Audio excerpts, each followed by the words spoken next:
Hello everyone and welcome back to another video from Wake&Tech. In this video, I'm going to show you how to sign up and create a new account on Home Depot. So let's get started right away. First of all, open up your web browser and then in the address bar type in homedepot.com and press enter. You will now be taken into the official Home Depot website. Now click on the login button at the top right corner and then click on register. Now just enter your preferred email address and then click on the continue button. Now choose whether you are shopping for yourself or your business. Then enter your password for your account and also type in your phone number. Now click on create my account and now you will be asked to choose your subscription. You can choose the ones you prefer or you can also click on the skip for now option. And now you will be taken into your newly created account. Don't forget to check your inbox to see if there is any verify button which you will need to click in order to complete your sign up. And there you have it.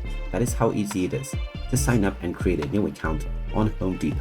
If you find this video helpful, make sure you hit that like button and subscribe to our channel if you haven't done so already. Also ring that notification bell to never miss another update from us. Thank you for watching and I will see you again in the next video.